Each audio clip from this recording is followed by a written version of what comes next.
Marilyn Monroe, de verdadero nombre Norma Jean Baker, nació el 1 de junio de 1926 en Los Ángeles, California. Hija de Gladys Baker, nunca conoció la identidad de su padre. Su primera infancia fue muy dura. Su madre la dejó en manos de un matrimonio amigo, hasta que cumplió 7 años, entonces se la llevó a vivir consigo. Pero un año más tarde, Gladys fue internada en un sanatorio psiquiátrico en el que se le diagnosticó una esquizofrenia paranoide, enfermedad que luego Marilyn creería haber heredado, especialmente cuando era internada por sus frecuentes depresiones. Su infancia y adolescencia transcurrieron entre un orfanato, en el que ingresó a la edad de 9 años y trabajó como ayudante de cocina, la casa de sus abuelos y las de varias familias que la adoptaron. En una de estas casas de acogida sufrió al parecer abusos sexuales por parte del cabeza de familia cuando tenía 8 años. Nada hacía pensar que Norma Jean tuviera una futura carrera como actriz. Marcada por la inestabilidad emocional y la pobreza, a los 16 años, tras abandonar sus estudios, se empleó en una planta de construcción de aviones. En la misma fábrica conoció a un mecánico de 21 años, James Dougherty, con quien contrajo matrimonio el 19 de junio de 1942 y de quien se divorciaría 4 años después. Ese mismo año de 1946 un fotógrafo de modas la descubrió y la convenció de que se hiciera modelo. Así, la aún llamada Norma Jean comenzó su carrera como modelo bajo la tutela del agente Emmeline Snively, que le sugirió cambiar el color de su cabello, que era castaño de nacimiento, por el característico rubio platino. Durante esta época, Norma Jean realizó un sinfín de campañas publicitarias, siendo muy recordadas las que hizo para anunciar trajes de baño. Paralelamente, su carácter inquieto y deseoso siempre de adquirir nuevos conocimientos la llevó a tomar clases de arte dramático y asistir a cursos de literatura en la Universidad de Los Ángeles. El rostro de la modelo comenzaba a ser muy conocido. Sus innumerables trabajos publicitarios hicieron que en 1947, el magnate Howard Hughes, propietario de la compañía cinematográfica RKO, le ofreciera hacer unas pruebas de pantalla con el objeto de saber si podía dar juego ante una cámara cinematográfica, pero Norma Jean prefirió aceptar una oferta de la Century Fox, para trabajar unos meses como actriz de reparto. Intervino en 3 películas olvidables en los que no fue debidamente acreditada, y ya entonces se verificó el cambio de nombre. Norma Jean pasó a llamarse Marilyn Monroe. Un año después la Fox rehusó renovarle el contrato, por lo que aceptó uno nuevo de parecidas características en Columbia.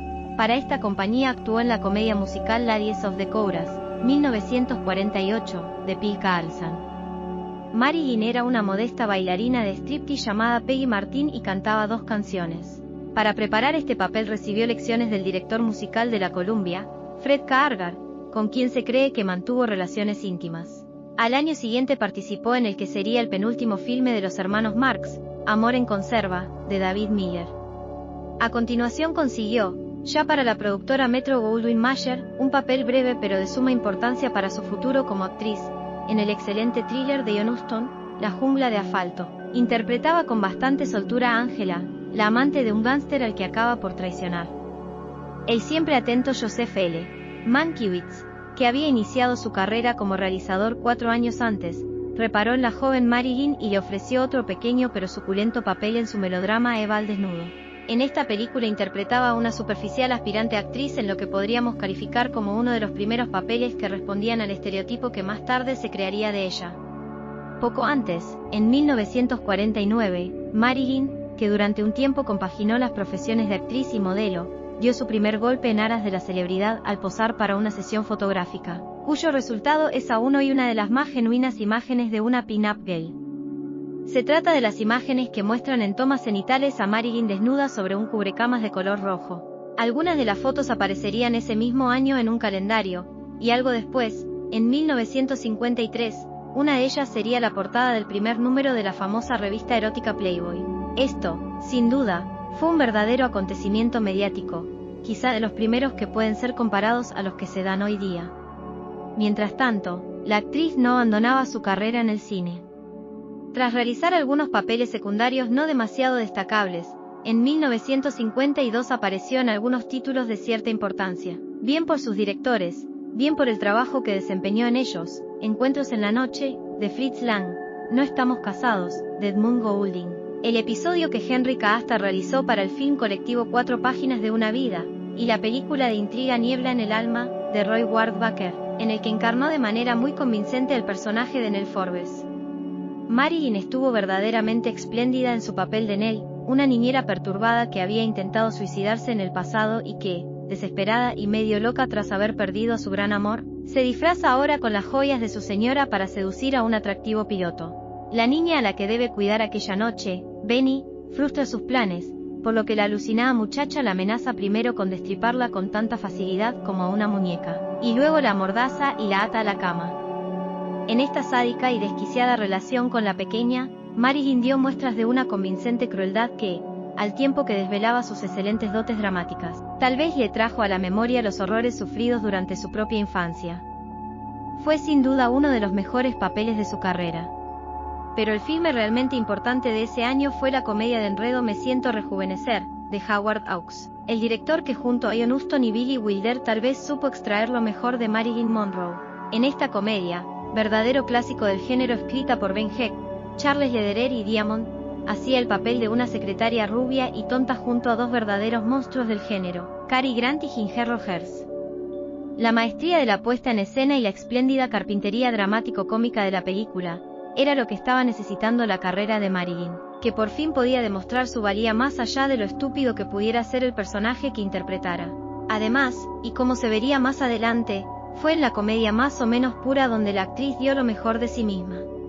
En 1953 se rodaron las 3 primeras películas en que su contribución era importante.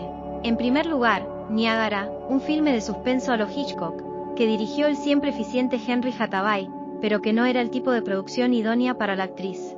Mucho más relevante, ya que tal vez es el título que marca el inicio de Marilyn Monroe como estrella y como mito sexual, es Los caballeros las prefieren rubias, una nueva comedia, esta vez musical, de Howard Hawks. Los caballeros las prefieren rubias, basada en una ingeniosa novela de Anita Loos, contaba la historia del enfrentamiento de dos coristas, una morena, la turgente Jane Russell, y otra rubia, Marilyn, que tratan de casar a uno de los solterones más deseados y ricos de América. En esta película, plagada de excelentes gags y de provocativos números musicales, Marilyn demostró que era, además de una buena actriz de comedia, una notable cantante y bailarina, con un estilo personal y muy sugestivo. El tercer trabajo que hizo ese año fue un filme argumentalmente bastante parecido, como Casarse con un millonario, de Jean Nebulesco, en el que Marilyn y otras 2 actrices, esta vez Betty Grable y Lauren Bacall, se proponían conquistar a un millonario a toda costa. No tan exuberante ni rotunda como la anterior, era una película que explotaba en clave de comedia la disparidad de físicos y caracteres de las 3 intérpretes femeninas y, por tanto, resultaba un trabajo muy a la medida de las aptitudes de Marilyn Monroe. Como consecuencia de estos sensacionales trabajos, en 1954 le sería otorgado el prestigioso Globo de Oro a la mejor actriz. Convertida en menos de un año en una de las estrellas más rutilantes del firmamento cinematográfico hollywoodiense, el 14 de enero de 1954 contrajo matrimonio con el mítico jugador de béisbol Joe DiMaggio, uno de los primeros deportistas estadounidenses cuya popularidad era comparable a la de una estrella del cine. La boda fue uno de los acontecimientos sociales más sonados de ese año, pero solo unos meses después, el 27 de octubre, DiMaggio y Marilyn se divorciaron. A pesar de ello, y según el testimonio de amigos de la actriz, Joe DiMaggio fue, de los 3 maridos que tuvo, el único al que quiso realmente. Cinematográficamente hablando, 1954 no fue un gran año si se compara con el precedente o con los siguientes. Participó en 2 títulos. El primero fue un peculiar cruce entre el melodrama y el western que dirigió Otto Preminger, Río sin retorno. Un buen filme coprotagonizado con Robert Mitchum en el que Marilyn no brilló especialmente. El segundo, la comedia musical Luces de Candilejas, realizada por Walter Lang, resultó de un nivel muy inferior a las que había protagonizado el año anterior. Pese a los éxitos profesionales que había obtenido en poco tiempo, su vida personal no era nada satisfactoria. Además del reciente fracaso sentimental con DiMaggio, no cesaba de luchar para demostrar que era algo más que una cara y una figura bonitas. Cuanto más se convertía en una C-symbol, más intentaba no sucumbir a la conformista imagen que proyectaba. El acoso al que era sometida por parte de los directivos de las productoras era constante. Si en sus filmes ella atraía al hombre con su cuerpo y su inocente encanto, en la vida se jactaba de no haber aceptado nunca acostarse con los productores y jefes de los estudios, algo que a buen seguro le habría facilitado las cosas para conseguir mejores papeles, sobre todo en los inicios de su carrera. Por otra parte, su arraigado complejo de nulidad intelectual, seguramente causado por haber abandonado pronto los estudios, la llevó a nuevas actividades. En 1955, por ejemplo, acudió al prestigioso Actors Studio neoyorquino para tomar clases con Lee Strasberg. Inducida por Strasberg, estudió el psicoanálisis con la finalidad de conocerse más a sí misma y hacer aflorar su potencial interpretativo. Strasberg, un hombre generoso, la trató como un padre y le ofreció intervenir en sesiones teatrales del centro, protagonizando obras como Un tranvía llamado Deseo, de Tennessee Williams, y Anna Christie, de Eugene O'Neill. Estos detalles fueron objeto de burlas por parte de ciertos ambientes de Hollywood que se obstinaban en verla como una actriz cuyo único atributo valioso era el de despertar una irrefrenable atracción en los hombres. Las dos películas en las que intervino a continuación, aunque excelentes, presentaban al personaje que debía interpretar como alguien con más de un paralelismo con esa otra Marilyn de la vida real. Tanto en La tentación vive arriba, de Billy Wilder, como en Bus Stop, de Joshua Logan, Marilyn ofreció dos actuaciones intachables. Pero el gran público, en lugar de cambiar la idea que tenía de la actriz fijándose en su capacidad interpretativa, todavía la encasillaba más, debido a que eran papeles similares a la imagen que desde los estudios se había dado de ella. La presión habitual a la que se sometía a una gran estrella, el menosprecio que sentía que le profesaban algunos profesionales de la industria y el descontento consigo misma no tardaron en hacer mella en Marilyn. Su comportamiento en los rodajes era cada día más problemático, con frecuentes impuntualidades, excusas para intempestivas ausencias y malas relaciones con actores y técnicos. Por esta época comenzó a tomarse periodos de descanso en clínicas debido a las depresiones en que cada vez con mayor frecuencia se veía sumida. Con todo, seguía estando en el ojo del huracán, siendo el objeto preferido de la prensa, pero también ello resultaba frustrante. Aceptaba conceder una entrevista a la espera de que algún periodista se interesara por sus inquietudes intelectuales, por lo que leía o por el tipo de películas que le gustaría interpretar, pero lo único que encontraba sistemáticamente eran burdas cuestiones de tocador. Algunas de sus respuestas de entonces se convirtieron en célebres, como cuando aseguró que no usaba ropa interior o que para dormir solo se ponía Chanel número 5. Así es que, inconscientemente o no, la propia Marilyn terminaba contribuyendo a consolidar la percepción que de ella tenía la gente. 1956 fue un año crucial en su vida, ya que el 29 de junio se casó con el dramaturgo Arthur Miller, para lo que debió convertirse previamente al judaísmo. Este enlace fue más sorprendente si cabe para el público y la prensa que el de DiMaggio. Miller, escritor y dramaturgo serio, proveniente de la élite intelectual judía, de posiciones ideológicas abiertamente izquierdistas, se casaba con una mujer que supuestamente era la antítesis, superficial, frívola, sin ideas propias y que aparecía habitualmente en las portadas de la prensa amarilla. Y quienes le auguraron lo peor, acertaron, ya que este tercer y último matrimonio fue un nuevo fracaso personal. La desenfadada e ingenua Marilyn Monroe no congenió con el exclusivo círculo de intelectuales neoyorquinos en que se desenvolvía Miller, y a pesar de que no se divorciaron hasta enero de 1961, pronto se distanciaron de forma irremediable. Entretanto, Marilyn había puesto en marcha un nuevo proyecto que causaba el recelo de los jefes de los estudios, su propia productora. Cansada del maltrato y el desprecio, en 1957 viajó a Gran Bretaña para protagonizar y producir El príncipe y la corista, nueva variación algo más dramática del tema de los caballeros las prefieren rubias y cómo casarse con un millonario. Como director y partenaire suyo, Marilyn eligió al shakespeariano y muy británico Laurence Olivier.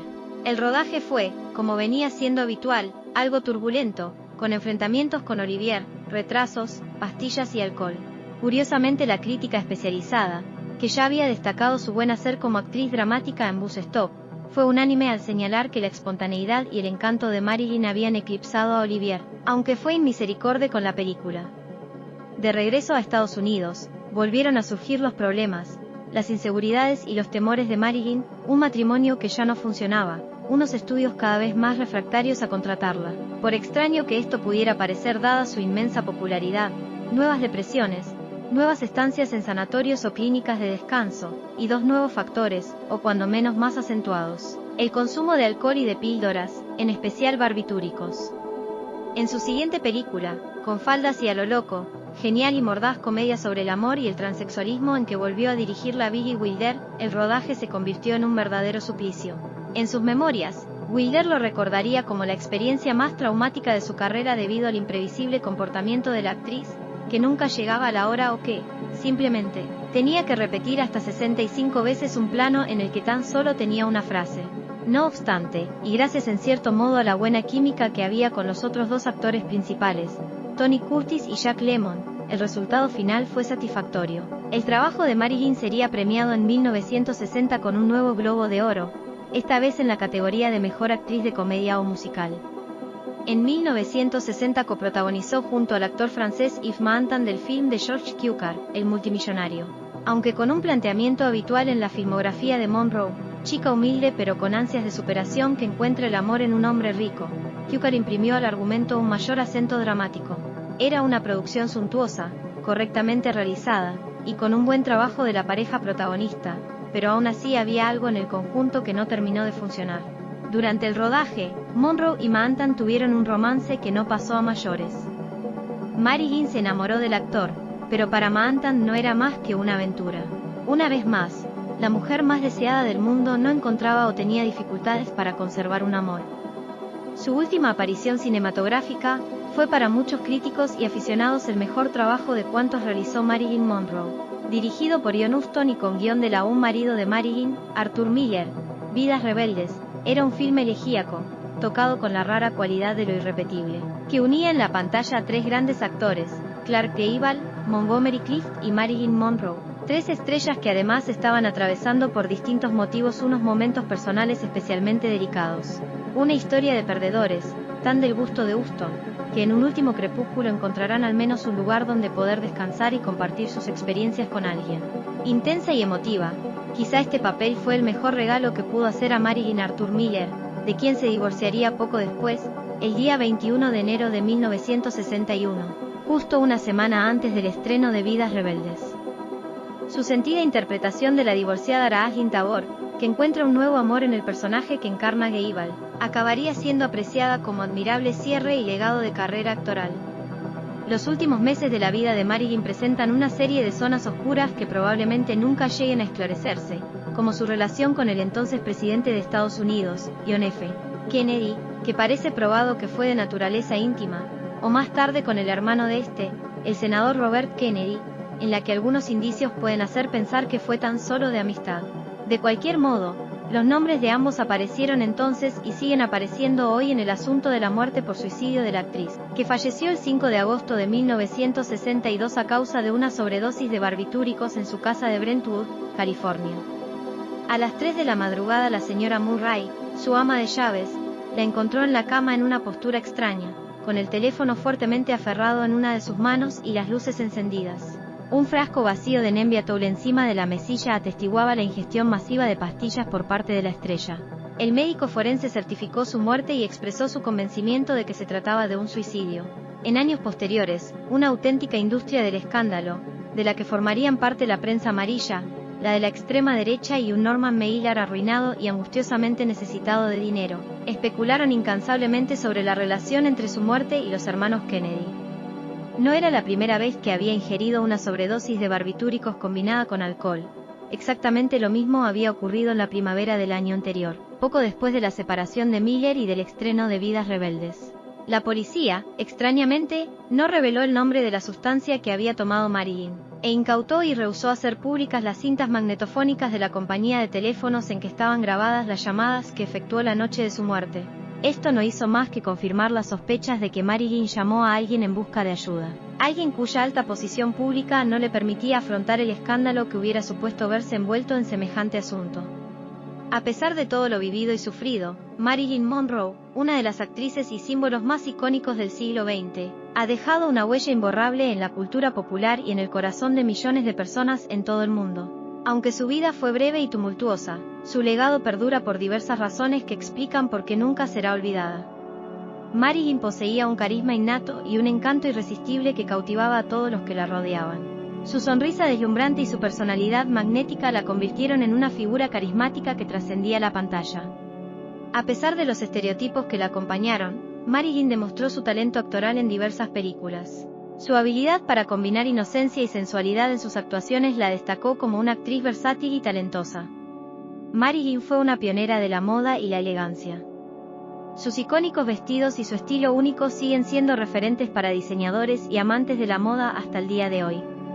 Detrás de su apariencia glamorosa, Marilyn luchó contra estigmas y prejuicios de la industria y la sociedad de su época. Se convirtió en una figura representativa de las mujeres que buscan superar obstáculos y alcanzar sus sueños.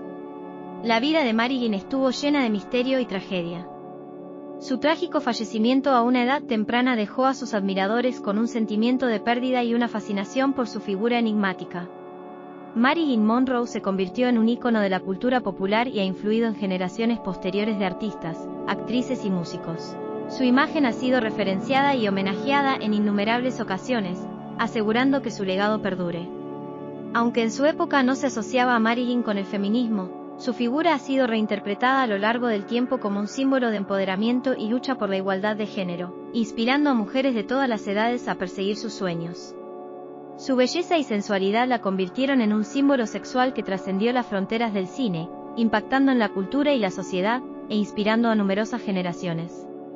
Marilyn Monroe sigue siendo recordada y amada en la actualidad debido a su carisma, talento, estilo, lucha contra los estigmas, misterio, impacto en la cultura popular, su rol en el empoderamiento femenino y su eterna imagen como un ícono de la belleza y la sensualidad. Su legado perdura como una estrella inmortal en el firmamento de la historia del entretenimiento.